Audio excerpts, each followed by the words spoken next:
I called Rachel this morning at 4 a.m. and Yeah. We called Frank, but he didn't answer, so weird. so it's kind of weird. You guys match. He's got a paper route. Thank you, Frank.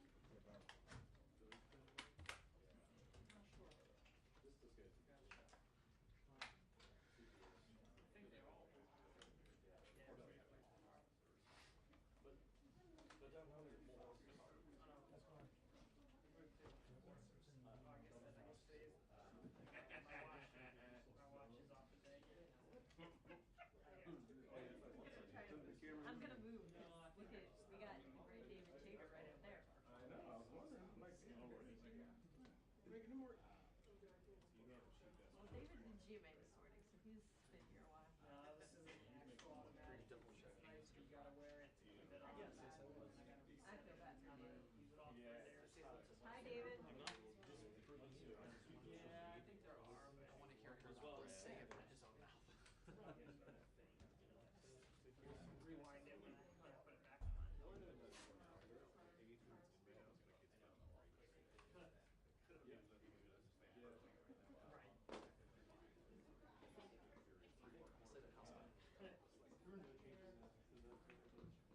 Correct.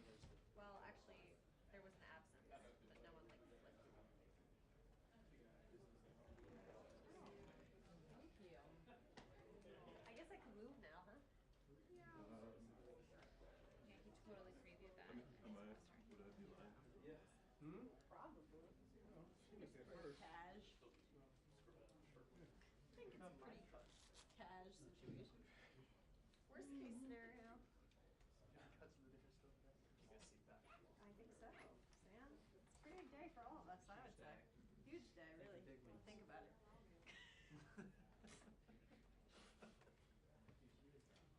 Awesome. I think maybe the problem is that where was he at? Too much money. He wasn't. That was a crazy period. McCarthy, like speaker. You've seen a lot of things, but like McCarthy speaker where you see got bored. Probably should. Hey guys, like 2 minutes.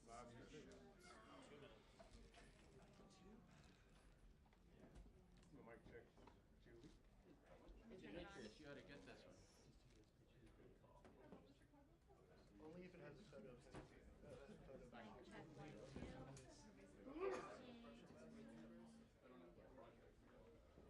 That's great, girl. You are a pro. Is that good? Yeah, it's Alright, perfect. I'm done now. Are you guys playing cuts on the open? Ready, go.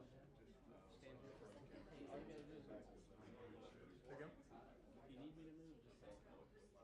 I'm on a team app already, so. Oh, they're my friends. Put on the floor.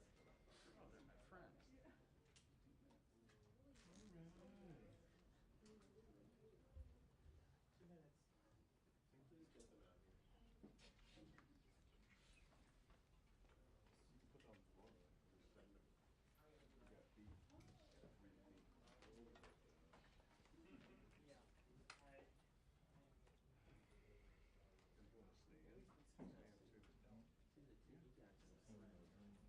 Yeah, we love you. See the charts? You guys see the charts? No, yeah. I know you guys Yeah, I was did. gonna say, yeah, we see them. Should we make them bigger?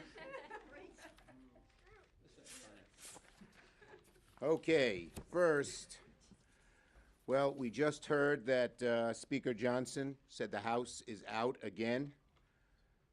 Johnson and House Republicans care more about protecting the Epstein files than protecting the American people. And the bottom line is, today we saw the Republicans run the same play and they got the same result. The question is, will they change course? The votes aren't there. It's clear from today's vote and yesterday and 2 days ago's vote and the two other votes before it. So the bottom line is we've had 4 votes and they haven't gotten the votes on any of them. We have asked Republican leaders for months to sit down and talk to us, talk with us. They've refused and barreled us into a shutdown. They thought they could bludgeon us and threaten us and scare us.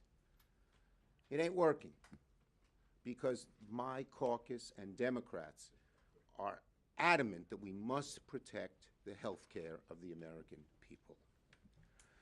And so now, rather than working with us to end the pain Americans are feeling because of a shutdown, Republicans have instead, they've wasted a week, refused to talk, and exacerbated pain for America. Instead of trying to come to the table and negotiate with Democrats and reopen the government, the White House and fellow Republicans have vowed to make this a maximum pain shutdown, they call it. Unfortunately, the maximum pain falls on the American people, and the American people know it. They know it's not Democrats doing this maximum pain. It's Vogt and Trump and the Republicans. And so it falls on them. And so even in the White House and in the administration, there are people saying, don't do it, because the blame correctly will fall on Trump's shoulders. They're using the American people as political pawns. Why? Because they don't want to even talk to us about reopening the government by fixing health care. New data came out today from KFF. And that is not Kentucky Fried French fries. KFF could be Kentucky French fries. Nah. Kaiser Family Foundation. I know. Orange. Excuse me. Today, new data came out from KFF, the Kaiser Family Foundation, that said that 78% of Americans say Congress should extend the ACA tax credits. 60% of people who voted for Trump said extend the tax credits. And so the Trump administration is feeling it. They know there's trouble. And let me read you a headline from this morning's Wall Street Journal that I thought was very apt and very well written. Raise your hand if any of you wrote it. You get kudos. It says, White House senses political risk on health care despite shutdown bravado. They know that the American people are for it. They know that 60% of MAGA supporters are for it. And why? Well, because if these credits are not extended, listen to this, the average couple who's 55, the average 55-year-old couple making $85,000 a year would see their premiums not just double, but go up $25,000. You're a couple at 55, you're about to think of your retirement. How the hell are you going to find $25,000 a year for your health care? Do you know what anguish that causes people? It's not just something that goes away. People sit there and agonize. How are they going to get health care, which they need so much? What are they going to cut? Republicans hold the House, the Senate, and the White House. They're in charge. American people know that. And the American people know that it's only smart and fair and right that they should negotiate with us if they want our votes, not do a partisan bill. They wrote it all with no Democratic input and say, just vote for it, take it or leave it. According to NBC today, Americans are more inclined to blame Trump and Republicans for a shutdown, according to 4 independent polls. Any of you NBC people wrote that headline? It's a good one. Republicans know it. They know the damage they're causing, and Americans are noticing. And what's their response? A vow to cause maximum damage. That maximum damage is to American families, and American families know it. What's their response when they didn't get the votes today or 3 times before? We'll see. Maybe they'll have a change of course. That would be a very good thing if they came and sat down and negotiated with us. And their second response is to just lie. They're so afraid of the truth that they make up lies.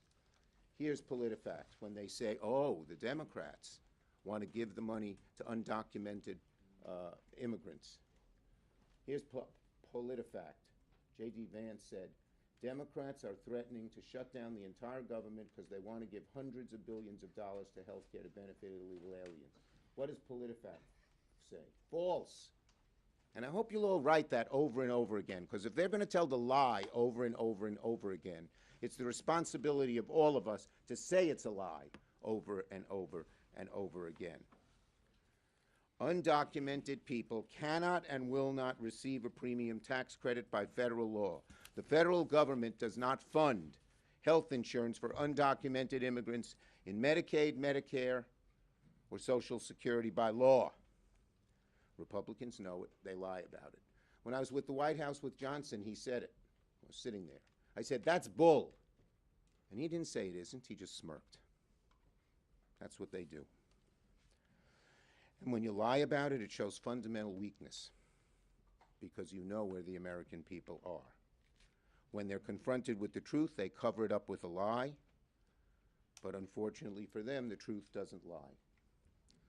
And as I mentioned, this chart shows how many, what a high percentage of Americans want us to extend the ACA subsidies for health insurance.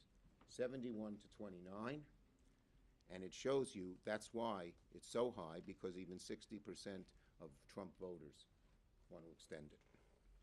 So, Americans want lower costs. Americans want to extend the tax cuts. Many of my Republican colleagues want that too. So it's simple. They can reopen the government and make people's health care more affordable at the same time. And the only people making it a choice between one and the other, between health care and opening up the government, to the Republicans. We're not. We say we can do both. Senator Klobuchar. So what's at stake here? The Republicans have created a health care crisis. It was already a difficult situation, but by passing the big, beautiful betrayal of a bill, they basically are kicking 15 million people off of their health care, off of Medicaid. They are going to close down rural hospitals. Some of that already has happened, in part because of the $500 billion Medicare cut that was triggered because of their decision to increase the debt so much with tax cuts to the wealthy. Those are things that have happened. But the final thing is that when it comes to the Affordable Care Act, where you have 20 million people that are on these plans in each of their individual states, in my state it's called MNsure, they will not be able to afford their insurance. I heard this big time when I was out in rural Minnesota. I went to 13 counties last week. Time and time again, the farmers, over a quarter of them are on these plans, even higher in my state. And they told me, we can't afford it. It's going to double our premiums. One guy said it's like a perfect storm of ugly between the Republican tariffs and the health care costs and what's happening with their input costs like fertilizer because of the tariffs that have been put on those. That's what's happening right now. And what does the president do? $20 billion to Argentina, while our soybean farmers have literally had their entire market dry up. So what else has he done in response to our serious request to have negotiations? He posts a deepfake video with sombreros in it, and he thinks that's funny. This isn't funny to the American people who are starting to get their premium bills right now. Then today it's the Grim Reaper with himself in a video that is just, again, completely, he thinks this is funny. He thinks that people are going to joke about this. I promise you, they're not. They are seeing their premiums double right now. So why is this something we're standing up for now? Because it's happening now. Ask anyone you know. It is not a December thing. It is not a January thing. It is a now thing. And we are asking them to meet with us to do something to help fix this healthcare crisis. And it's something they can do. It's something I am sure many of you have heard them behind closed doors say they actually want to do, because they've realized so many of their rural constituents, and when you look at the number, you realize so many Republican constituents know that this is a plans that are relied on by small businesses, by individual farmers, by people that don't work at big corporations so they can't afford their own health care. That's what happens. And I just cannot believe that they've decided instead to repost offensive deepfake videos than actually get to work open the government, and do something about health care. Thank you, Senator Klobuchar. Senator Schatz. Somebody sent me the notification that the House is not planning on coming back next week, and I think there is not a clear illustration of their lack of seriousness in terms of reopening the government and solving the healthcare crisis. And there are a lot of people asking us, why now? And the answer is, the crisis is now. People are getting their letters now. The price spikes 114% for 24 million Americans. They're happening now.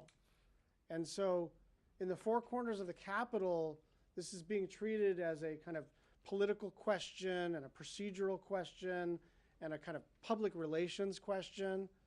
But for tens of millions of Americans, people on the exchanges, but also everybody else, because we know how health insurance works. When people lose their health insurance, everybody else who retains their health insurance sees a spike in their rates as well. Tens of millions of Americans are actually getting hurt, and this is not an abstraction or something that we're going to argue about that may or may not happen 18 months from now or 24 months from now or 3 or 4 years from now. They're getting the letters now, and some of those letters say, we're not sure how much your increase is going to be, but we'll let you know later. And some of those are pretty explicit. You were paying $289, now you're paying $485. And so this is serious business. And if you look at Leader Schumer and Senator Klobuchar and a lot of our leadership, we are perfectly willing and capable to do bipartisan compromises when it's in the interest of the public. But we need a dance partner. We are sitting here saying we are willing to solve this problem with you, because this is hurting your constituents too. But you have to sit down and work with us to solve this urgent healthcare crisis. Thank you, Senator Schatz. Yes. I asked Speaker Johnson this morning about what he's willing to do to make sure premiums don't spike for Americans, and he said, quote, "We are committed and will do whatever it is necessary to make it happen." So my question to you is, short of your bill, what commitments do you need to see? Look, I'm not going to negotiate in public. As I said, we need to protect Americans from these rising insurance rates. And we need to sit down and negotiate it. He won't even do that.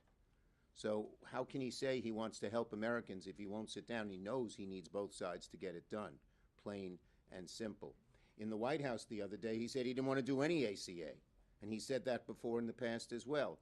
But the American people are going to make it clear to him and certainly his members that they want it done. And I believe that they will be pushed very hard by American citizens who don't want to see their rates go up so much.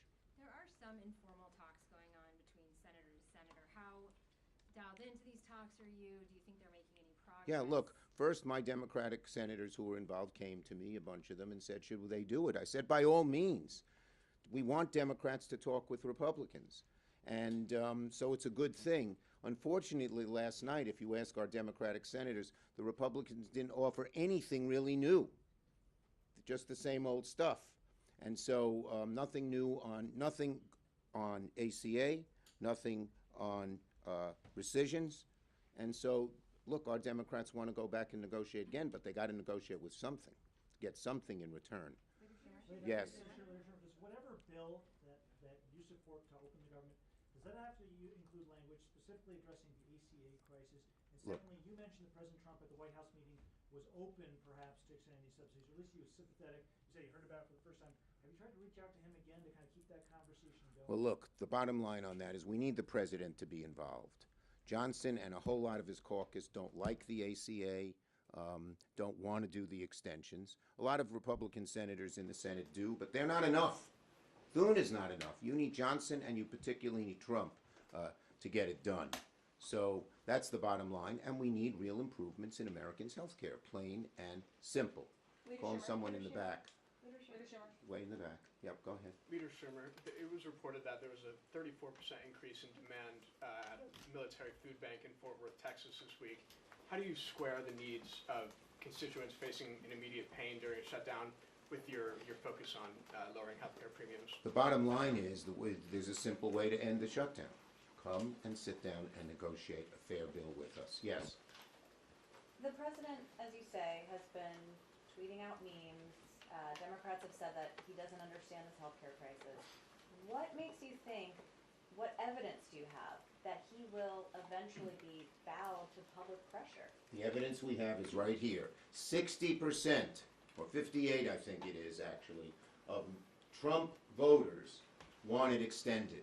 And it's going to, the pressure on the president to do the right thing here will get greater in the month, as both Amy and Brian mentioned, as people get their new health care bills, and they see how much it is. It's shocking how much it is.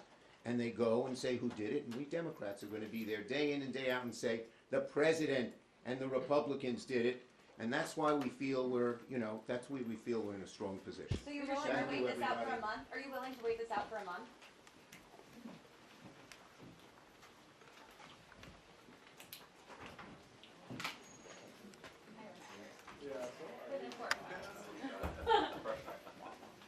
You would have been like, really?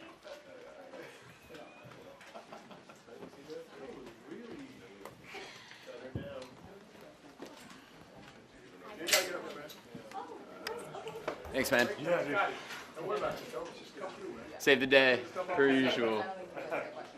I'll try my best. No, you killed it. Thanks again. Yeah. Talk about this Ravens, man. What's going on? Apparently Eric Hendricks also refused to do one. Like, welcome to Cooper Rush era. Is Jair like- playing?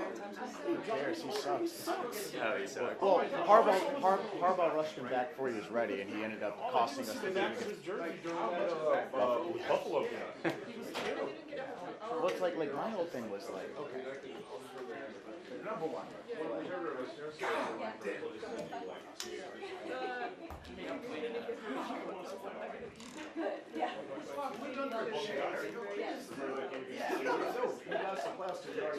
I gotta go. Welcome to have you. I'll stay out here.